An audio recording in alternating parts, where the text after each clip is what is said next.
Magandang araw mga kaibigan. Ako mga kaibigan, mainit itong pag-uusapan natin. Sa wakas, Senador Marcoleta at Orly Gotesa na bisto, kumpirmado ang peking notaryo. Pero matigas pa din ang paniniwala ni Marcoleta na si Gotesa ang pinaka-credible na testigo. Kaya naman, buwelta ni Atty. Dino idisbar at panagutin si Marcoleta. Samantala, heto na, nirekomenda na ng ICI na kasuhan na agad si Joel Villanueva at Jinggoy Estrada dahil sa lakas ng ebidensya at mga testigo laban sa kanila. Kaya naman, Janet Napoles, sabik na sa kanilang grand reunion. Nako, abangan nyo yan. Yan ang pag-uusapan natin. Pero bagong lahat, paki-like muna ating video, paki-share na din po at subscribe na po kayo sa ating channel. Unahin na po muna natin ito mga kaibigan. Pinakakasuhan na ng Manila RTC si Orly Gotesa matapos lumitaw na peke umano ang notarization sa kanyang sinumpaang salaysay.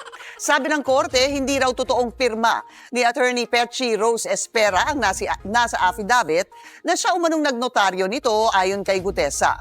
Si Gotesa ang nagsabing siya mismo ay nagsagawa ng cash deliveries sa bahay ni na dating Ako Bicol Party List Representative Zaldico at dating House Speaker Martin Romualdez kaugnay ng umano'y kickback na natanggap ng mga mambabata sa flood control scandal. Si Gotesa ang surprise witness ni Senador Rodante Marcoleta sa Blue Ribbon Committee hearing. Alam nyo mga kaibigan, umpisa pa lang di ba? Duda na tayo dito sa testigo na bit-bit ni Marcoleta. At yun na nga, napatunayan, di ba? Ayon sa Manila Court, talagang peking notaryo. Oo. Ngayon mga kaibigan, ano ba yung pwedeng ikaso dito kay Gotesa? At syempre, since the bit-bit yan ni Marcoleta, ano yung pwedeng ikaso dito kay Marcoleta? Pero bago yan mga kaibigan, syempre ayaw magpatalo ng ating pinakamagaling na senador. Oh, magaling manggulo dyan sa Senado, lalo na pag may hearing.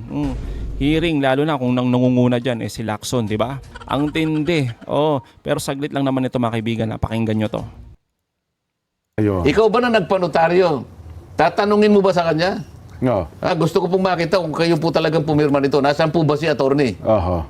Gusto ko po attorney, kung kayo po yung pumirma po kayo uli para malaman kung pirmahon nyo talaga ito. Meron bang gumagawa ng ganyan? Meron. Syempre meron yan. Merong gagawa at gagawa niyan. Alam nyo kung bakit mga kaibigan? Napaka-importante. Si Gotesa, titestigo dito nga sa malawakang korupsyon na nangyayari sa ating bayan. Diba? Tapos, titestigo ka para ikanta mo itong mga mandarambong tulad nila Zaldico at yung iba pang mga congressman. Tapos mga kaibigan, yan lang, notaryo, hindi mo pa kayang siguraduhin kung tama yung proseso na ginagawa mo. Diba? Kung dapat lang na siguraduhin mo na ang pumirma dyan ay abogado, abay tanungin mo na. Kaysa naman yan, napatunayan, na peke pala. Tapos yung ganyan, irarason mo sa amin Marcoleta. Peke na nga yung ginawa ng testigo mo, sige ka pa rin sa pagdidepensa? Aba, matindi ka talaga, oo. Mukhang wala Pagkatapos ito ang gagawin ng mga kasama ko sa Blue Ribbon Committee, Nako. lalong-lalo na yung Nako. pumalit sa akin.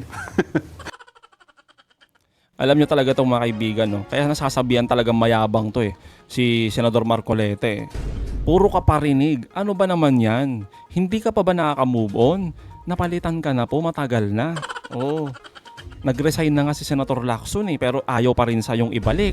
Oh, move on na Marcoleta. Oh, kaya naman, yung mga ganitong palusot at parinig ni Marcoleta, abay binira at bineltahan ni Atty. Dino mga kaibigan. At alam nyo ba kung ano yung pwedeng ikaso dito kay Marcoleta? Eto mga kaibigan, pakinggan nyo to. I think based na rin doon sa desisyon nitong Regional Trial Court recommending the filing of charges against Gotesa, makikita na maraming inconsistency. It looks like he was a tampered witness. It looks like he is very inconsistent. At paano natin malalaman na totoo yan? Sinabi mismo ng abogada na nagnotaryo supposedly nung kanyang affidavit, hindi siya yung nagnotaryo, no? Marcoleta as a lawyer, Senator Marcoleta as a lawyer should have known better. Should have not presented a witness na hindi pala talagang dumaan sa tamang proseso sa pagkuha noong kanyang testimonya, no? And then, alam mo pa naman, nasabi sa batas, by the way, Ang sabi sa batas, pagdating sa author ng falsification, ito yung ang presumption is the one who introduced the falsified document is the author of the falsified document, no? Nako. So ibig sabihin kung ito ay supposedly nanggaling kay Defensor at kay Marcoleta, kailangan kasuhan rin si Marcoleta at si Defensor. Dapat Hindi lang. lamang itong si Gutesa. At Tama. paano nalaman ng Regional Trial Court na mukhang falsified ito, no? Hindi lang ito inimbento ng Regional Trial Court judge nung binasa ko ang desisyon. Ang nakalagay doon sa desisyon nung korte ito ang conclusion nila is base doon sa rekomendasyon ng National Bureau of Investigation, and itong sinabi, laboratory comparative examination conducted on the specimens submitted using stereoscopic microscope, video spectral comparator, forensic image analyzer, magnifying hand lens, and photographic enlargements reveal the existence of significant fundamental differences in handwriting characteristics. So hindi lang ito sinabi ng korte, base ito sa findings ng NBI using scientific, empirical, forensic methods, no, para makita na ito talaga ay falsified. At sinabi mismo ng abogado na falsified ito, no. At sino presumed author? Mukhang may pananagutan si Senator Marcoleta at even si Mike Defensor kung totoong nanggaling ang witness na ito kay Mike Defensor. So, ang siguro ang learning natin dito at panawagan natin sa Senado, no, wag naman sana ganoon na ginagamit ninyo ang institusyon ng Senado para mag-propagate ng kasinungalingan at ma-advance yung mga tinatawag nating ingay at noise that actually prevent us from really finding out the truth. Imagine mo, sinubsidize yung taxpayers' money yung ingay, sinubsidize yung taxpayers' money yung panggulo, sinubsidize ng taxpayers' money yung impormasyon na hindi naman totoo at kasinungalingan na na-establish ngayon. Sinayang lahat ng oras natin, hindi lang yung pondo natin. Ninanakaw na nga yung pondo natin, ganyan pa yung pagmamanage ninyo ng pondo na para bagang wala kayong pakialam dun sa oras ng Senado. Have a little bit more respect. I call on the senators, no? Have a little bit more respect to the institution, to your respective offices, and to the Filipino people dahil taxes namin yung sinasayang ninyo sa walang kakwenta-kwentang testimonya na ito. Tama naman, di ba mga kaibigan, yung sinasabi dito ni Attorney Dino De Leon. Ang mahirap lang kasi dito mga kaibigan, gina-justify pa kasi ni Marcoleta itong maling ginawa ni Gutesa. Ang tanong dito mga kaibigan, kaya ba ganito na lang na idepensa ni Marcoleta? Alam niya na may pananagutan din siya dito. Ano kaya mga kaibigan? Nagdala ka ng peking testigo, nagdala ka ng peking notaryo sa harap mismo ng Senado. Aba, matindi ka talaga Marcoleta, no? Ano kayang pwedeng ikaso dito mga kaibigan? Perjury? Ano kaya pwede nating ireklamo dito sa ethics, mga ganon? O i-disbar na lang? O kaya naman, tanggalin na lang sana, no, sa Senado, no? Patalsikin. Ano kaya dito? Ano kaya masasabi ni Attorney Dino dito?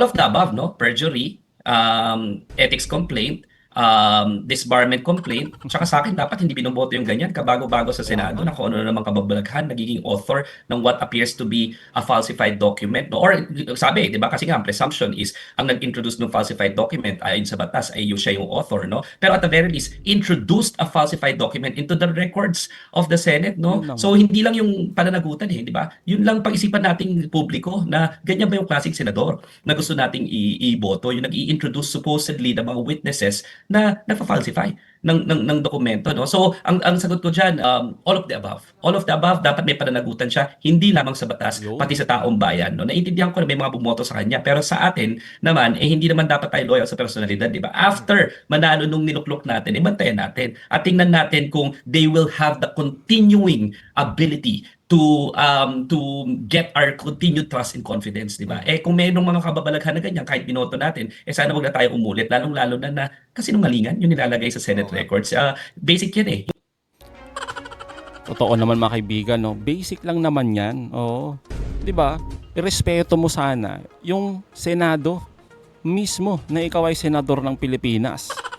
Pero yun na nga mukhang hindi ka naman senador ng Pilipinas, mukhang senador ka ng mga Duterte. Oo.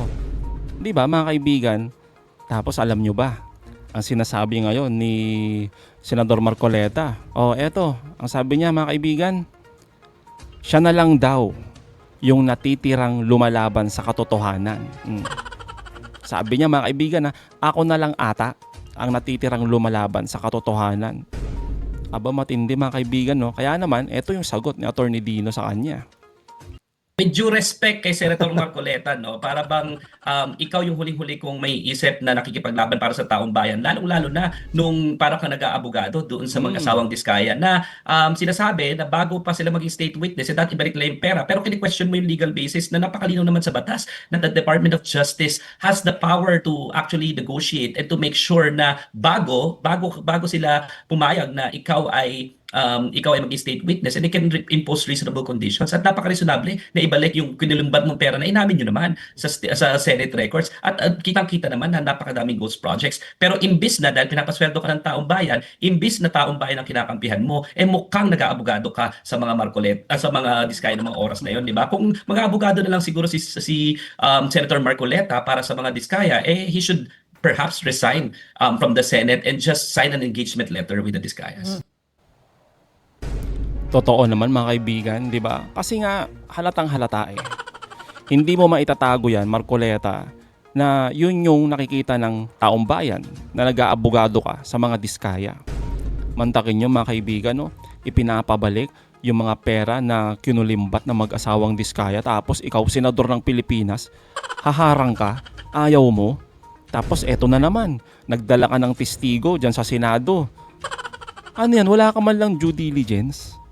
Di mo man lang tinignan kung tama ba yung mga dokumento na bitbit ng testigo mo? Tapos, ang dami-daming sinabi dyan. Yun naman pala mga kaibigan, peke yung notaryo. O, ngayon naman, ang sinasabi niya, hindi daw question yung notaryo na yan. Wala na pong problema doon, Marcoleta, doon sa mga sinabi niya na salaysay dyan sa harap ng Senado. Kasi nga, alam naman ng lahat eh. Nakapanumpa naman siya dyan eh. Ang matindi kasi, asan yung kredibilidad ni Gutesa? 'Di ba? Kung umpisa pa lang, sablay na, sinungaling na. Tapos, sa tingin mo maniniwala ang taong bayan diyan sa testigo mo na si Gutesa? Tapos ngayon hindi nga makita eh. Ikaw lang tong nangangarap eh na itong si Gutesa ang pinaka-credible na testigo. Matindi ka talaga kung hindi si Gutesa. Yung Diskaya, yung ginagawa mong state witness. Ang tindi mo talaga. Kaya naman mga kaibigan, no, dapat lang talaga na kasuhan din tong si Marcoleta. Tignan natin kung ano yung pwedeng ikaso dito. Inaabangan din natin yan mga kaibigan eh. Pero ang pinakasigurado ngayon, eto mga kaibigan, itong breaking news mga kaibigan. Yan, oo. Masaya tayo dito mga kaibigan ha. Dahil ang ICI po ay nirecommend na nakasuhan itong mga sumusunod na to. Andyan si Jinggoy, si Villanueva, itong mga iba pa dito mga kaibigan. Pero, syempre mga kaibigan, ginagamit na naman ng mga DDS itong nireport ng ICI. Alam nyo kung bakit mga kaibigan? Bakit daw puro lang senador at yung iba pa dyan? Wala daw congressman. Bakit? Si Saldico, hindi ba congressman yan? Tsaka mga kaibigan, sinabi na ho ng ICI, di ba? Marami pa yan. Marami pang susunod. Hindi lang yan. Pati congressman. Nauna lang itong mga to kasi nga meron ng solid na ebidensya. Ibig sabihin mga kaibigan, wala nang lusot itong mga to. Kaya nga sinasabi natin mga kaibigan etong si Jinggoy, talagang happy. Etong si Janet Napoles. Magkaka-reunion. At syempre may bit-bit pa itong si Jinggoy na bagong tropa. Itong si Villanueva mga kaibigan. Kaya naman, nag-aabang din tayo doon sa mga iba pa. Meron pa nga mga kaibigan hinahanap si Chis Escudero. Well, abang-abang na lang tayo. Ang maganda kasi dito mga kaibigan, meron talagang nangyayari. Siguro mga kaibigan, masasabi na natin na ang pinakamagandang regalo na maibibigay ng ating gobyerno sa taong bayan at sa bansang Pilipinas mga kaibigan ay makita natin na may mananagot at may makulong pagdating ng Desyembre. Sana mga kaibigan, no? So mga kaibigan, anong masasabi nyo patungkol dito? Comment down below. Again mga kaibigan, huwag nyong kalimutan i-like at i-share itong mga videos. Hanggang sa muli, kita-kita ulit tayo mga kaibigan.